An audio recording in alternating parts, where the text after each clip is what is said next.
Hello students, welcome back. In our previous session we have discussed about the structure and function of cell wall. We have also seen the different activities which are carried out through the cell wall. In today's session we are going to talk about a very important organelle of a cell, that is nucleus. Nucleus is also known as brain of the cell. Nucleus is also known as the mastermind of the cell. Why? Because nucleus playing very important role in the cell.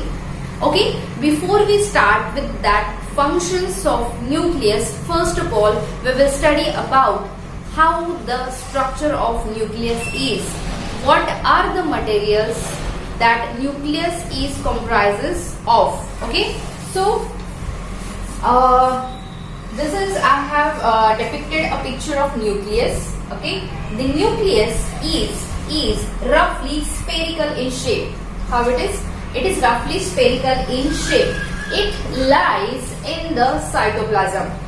It lies in the cytoplasm. Sometimes it is at the center, sometimes it is at the periphery, sometimes it is at a corner.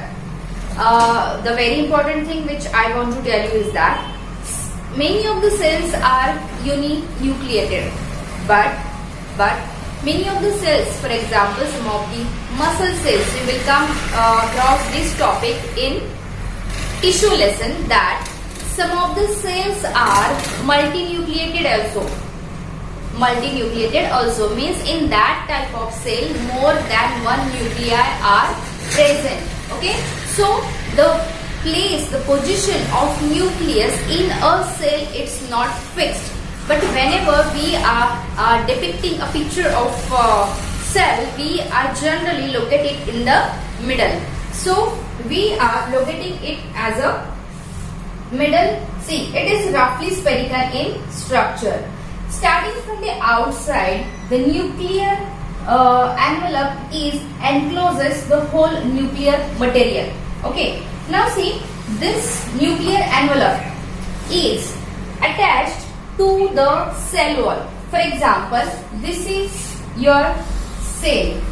Okay, and here somewhere there is a nucleus. Then this nucleus is attached to the cell wall by the endoplasmic reticulum. Means the wall of endoplasmic reticulum is attached. One end is attached to the cell wall, or we can say plasma membrane, and another is attached to the nuclear envelope. In that way it forms the skeleton of the cell. What does it form? It forms the skeleton of the cell. This is only one picture of endoplasmic reticulum I have drawn. There may be more than one endoplasmic reticulum which are connecting the nucleus and the plasma membrane. Okay. So this nuclear envelope is starting from this point to the cell membrane. It is attached by the endoplasmic reticulum. This nuclear envelope is making the nuclear material separate from that of the cytoplasm.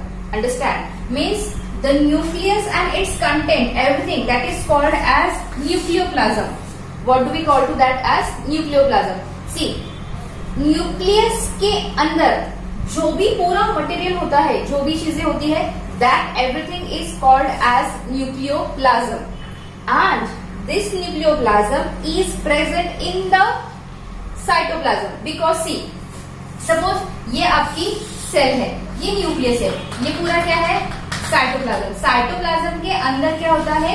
Nucleus होता है. So nucleus is enclosed within the cytoplasm, and this nucleoplasm is enclosed within the nuclear envelope.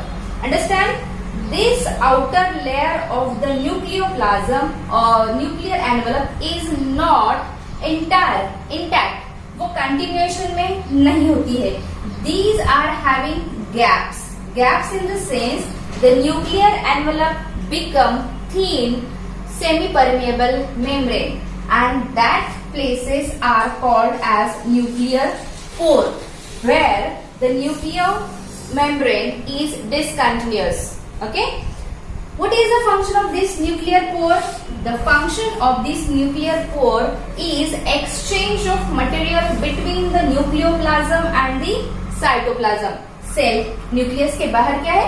Cytoplasm. So the exchange of the material from the nucleoplasm to the cytoplasm and from cytoplasm to the nucleoplasm is carried out through these nuclear pores. There are many nuclear pores present in a nucleus. For example, as being a source of RNA, it provides ribosome to the cytoplasm, and through the cytoplasm, nucleus is taking its nutrient.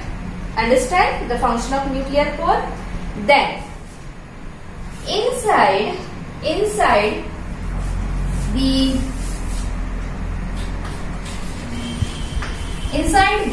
nucleus there is present a nucleolus. Understand?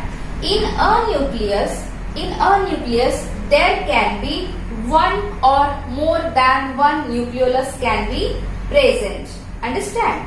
More than one nucleolus can be present. Now, this nucleus is mainly made up of the ribosomic means protein and RNA. What it is made up of? RNA.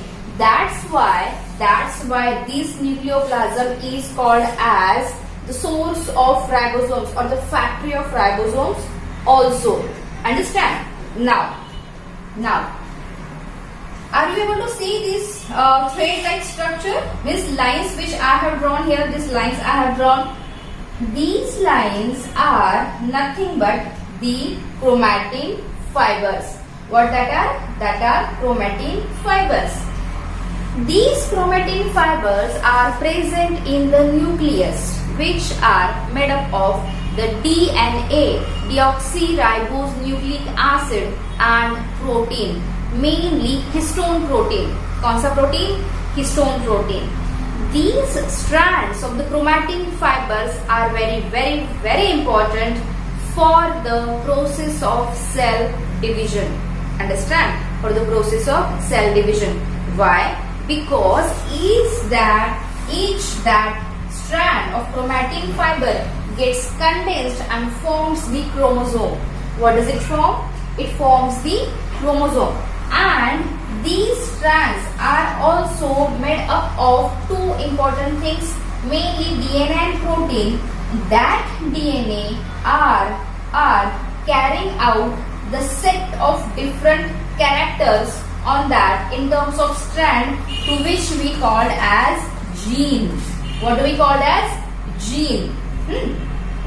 Gene is the factor which is transmitting the hereditary characters, or which helps to develop the characters into the next generations. Understand? So where these genes are located? The genes are located on the DNA. Where is the DNA present? The DNA present in the chromatin fibers. Clear? Now when these chromatin fiber get condensed, shrink at the time of cell division, it forms into the structure of chromosomes. What does it form into? Into the structure of chromosome. Now we'll talk about the structure of chromosome. At the time of cell division, the structure of chromosome is formed. It forms by the primary constriction, that is also called as centromere, and which gives rise the set of DNA and gene. See, this is called as centromere, or it is also called as primary constriction. Okay, and this chromosome R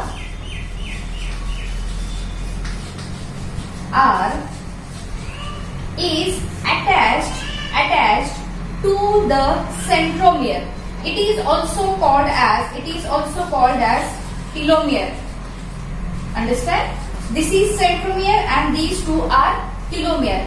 When the cell division takes place, it forms the exact copy of the single arm of this chromosome at the place of centromere only. Understand? And it is divided into two sister chromatids. What do we call it as? Two sisters. See, it is the chromosomal arms, or we can call it as a telomere also. This is the centromere. Now these two are called as sister chromatids. What do we call it as? Now these chromosomes contain the DNA strands having different set of DNA strands representing the different characters, and that are called as genes. What do we call that as? We call it as a genes.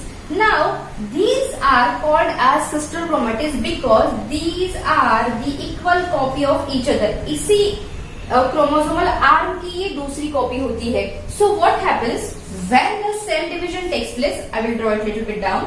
When the cell division takes place, that time this one arm along with the centromere gets separated from each other and involved in the process of cell division. Understand? Then it is the haploid chromosome. Understand? When these chromosomes are fused together, see, when I am talking about the chromosome, it is not only about the human, it is about every chromosome. So when the cell division takes place, the chromosomes is divided into the single arms of the chromosome carrying the characters of the one generation to the other generation. Understand? दूसरी बात ये है कि when the cell division takes place at the time of fertilization, that time the set of chromosome from one parent fuse with the set of chromosome with another parent and the diploid condition takes place.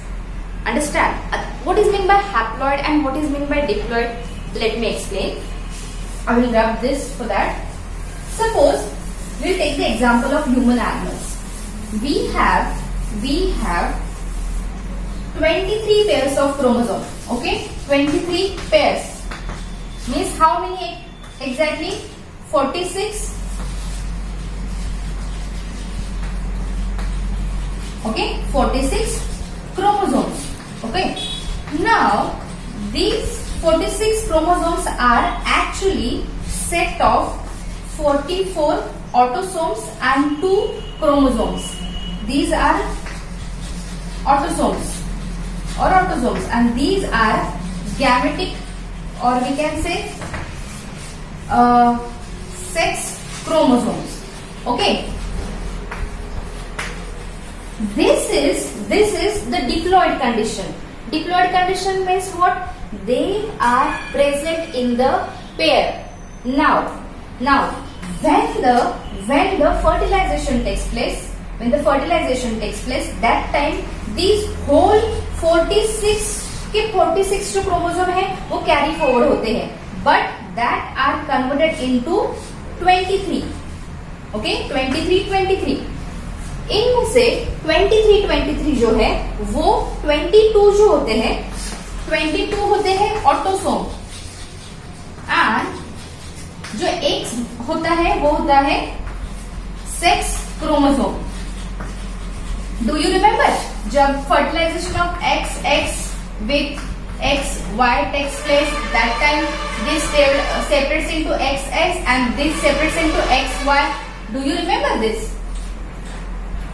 And this will fuse with this, or this will fuse with this, like this. Understand? So from one set of chromosome, one pair of chromosome, only one takes part in the, for example, only one chromosome takes part in the process of fertilization. Means what? Now at this stage it is haploid.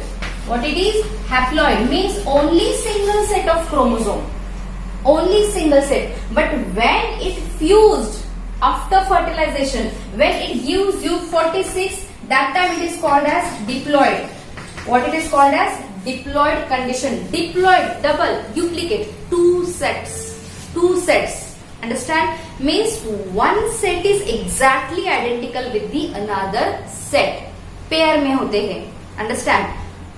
When the chromosomes are in haploid condition, that time they are denoted by small n, and when they are in diploid state, that time they are denoted by 2n. Okay, 2n means diploid condition or diploid set of chromosome.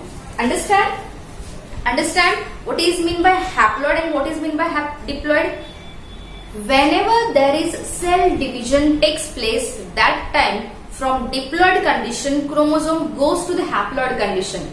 Clear? And when the fertilization takes place, after that haploid gametes, haploid chromosome from one parent, haploid chromosomes from another parent fuse together, and that again gives you the diploid conditions. Means right now at present we are in diploid condition. Understand? We are diploids. Understand everyone? Do everyone understand this? What is haploid? What is diploid? Now this is about the structure of chromosome. This is about the structure of nucleus. This is about the content of the nucleolus. What is the function of nucleus? The first and very important. As I told you in the beginning, जब मैंने session start किया था, तो मैंने बोला ही था because it is called as the brain of the cell. Why? Why the nucleus is called as brain of the cell? Just because of the reason that nucleus controlled all the activity taking place inside the cell. Every activity. Second things, it regulates the cell cycle. Third, last and very important, nucleus is playing very important role in the transmission of hereditary characters. Even nucleus is playing very important role in deciding the traits, the characters, the features of the upcoming generations or new offspring. Understand? Do you understand? That's why the structure of nucleus is very important in the structure of cell. Clear? Many of the time you have question on the function as well as structure of the cell in the terms of say for example give reason or justify your answer or answer in brief में. Clear? So you please prepare yourself very well for the structure and function of nucleus. Nucleus के अलावा इसमें सबसे important बात जो मैंने आपको पढ़ाया था दिस एंड इसके पहले the structure of chromosome. What is chromosome, what is centromere, what is telomere, what is sister chromatid, what is the function of centromere and all. You please study it very carefully. Watch this video twice so that you can understand it very properly. In next session, we will start with the small cell organelles in the cytoplasm. Till that time, you people please, you students please read this topic again and again, write its notes and please let me know. Thank you.